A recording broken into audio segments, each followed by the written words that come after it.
જય Shri Krishna YouTube family, તમારું સ્વાગત છે તમારી દિવ્ય રસોઈમાં। આજે આપણે બનાવશું સિંગ પાક। તે માટે આપણે હવે ગેસ શરૂ કરી કડાઈ મૂકી દીધી છે અને માંડવીના બી શેકી નાખ।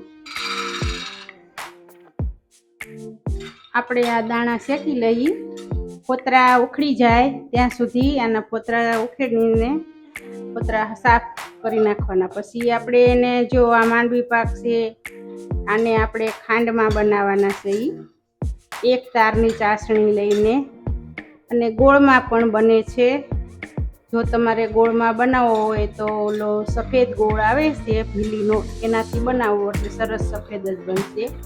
કોઈને ખબર નહીં પડે કે ગોળમાં બનાવ્યો કે ખાંડમાં બનાવ્યો છે, બરાબર। આમાં તમે માવો પણ નાખી શકો છો અને આમાં તમે ટોપરું પણ, જો ટોપરાનું ખમણ તમને ભાવતું હોય માંડવી પાકમાં તો પણ તમે ઉમેરી શકો છો। ને આ ઉપવાસમાં ખવાય છે, અને માંડવી પાક પણ કહેવાય છે અને સિંગ પાક પણ કહેવાય છે।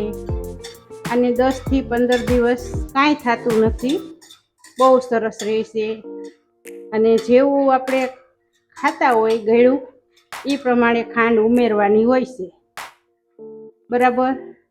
જો આમ ફોતરા ઉખડી જવા જોઈએ, દાણો ફાટી જાય, બરાબર। અને પછી દાણાને ઠરવા દેવાના અને પછી ફોતરા ઉખેડવાના। જો તડતડ અવાજ આવે છે તમે સાંભળજો, અને આને ઠરે એટલે એના ફોતરા સરળતાથી નીકળી જશે। પછી આને મિક્સરના નાના જારમાં મિક્સર શરૂ બંધ કરીને આને આપણે અધકચરા એવા પીસી લેવાના છે દાણાને। આમ શરૂ નહીં રાખવાનું મિક્સર, શરૂ બંધ કરવાનું એટલે સરસ મિક્સરના નાના જારમાં થઈ જાય। તડતડ અવાજ આવે અને દાણાના ફોતરા સરળતાથી ફોતરા ઉખડી જાય। ઠરે એટલે એકદમ ઉતરી જાય, આપણે બે હાથે ચોળીને એ ઉતરી જશે સરસ। હાથે ઉખડી અને સફેદ દાણા થવા માંડ્યા છે। હવે આપણે ગેસ બંધ કરી દઈએ અને દાણા અલગ કાઢી લઈએ। આપણે અલગથી દાણા કાઢી લઈએ, આને ઠરવા દેવાના। ઠરે એટલે એકદમ ફોતરા ઉખડી જાય, બે હાથે આમ ચોળશું ને એટલે ઉખડી જાય સરસ। હવે ઠરવા દેવાના ઘડી ફોતરા। હવે આ જો ઠરી ગયા છે અને આવી રીતે આપણે ફોતરા ઉખેડી નાખવાના છે। તો આમ સોળી એટલે ફોતરા ઉખડવા મળશે, બરાબર। આમ ફોતરા ઉખેડી અને આપણે ક્રશ કરી લેવાના। જો આપણે આ સિંગદાણા ફોતરા ઉખેડી અને ફોતરા કાઢી અને મિક્સરના નાના જારમાં આવી રીતે પાવડર બનાવી લીધો, ક્રશ કરી લીધા। શરૂ બંધ કરીને દવા કરી સરસ, જો તમે જોઈ શકો છો। આપણે ગેસ શરૂ કરી દીધો છે અને કડાઈ મૂકી દીધી છે। આ જો 2 કપ સિંગદાણા હતા, એનો ભૂકો 2 કપ થયો છે, બરાબર। તો આપણે એટલી જ ખાંડ લેવાની છે, આખો કપ નથી લેવાનો। અને ખાંડ ડૂબે એટલું જ પાણી નાખવાનું છે।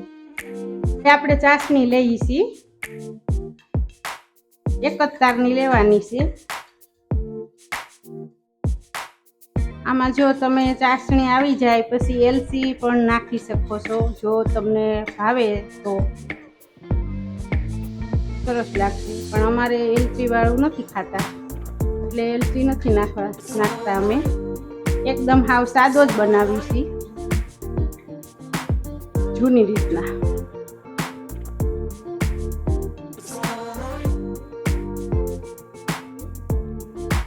આ એક તારની ચાસણી આવી ગઈ છે, આપણે માંડવી પાક બનાવવા ચાસણી તૈયાર છે। હવે માંડવીનો ભૂકો આમાં ઉમેરી દેવાનો, જો આટલી જ લેવાની।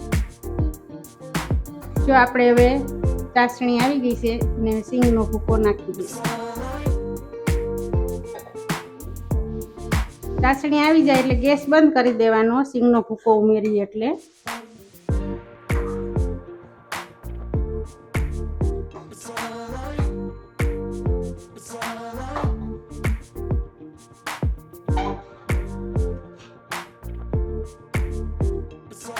અને આમાં આપણે ઘી ઉમેરશું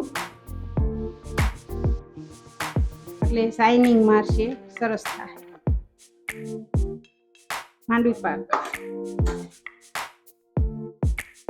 હવે આપણે સિંગ પાક બની ગયો, આપણે ડીશમાં ઢાળી દઈએ.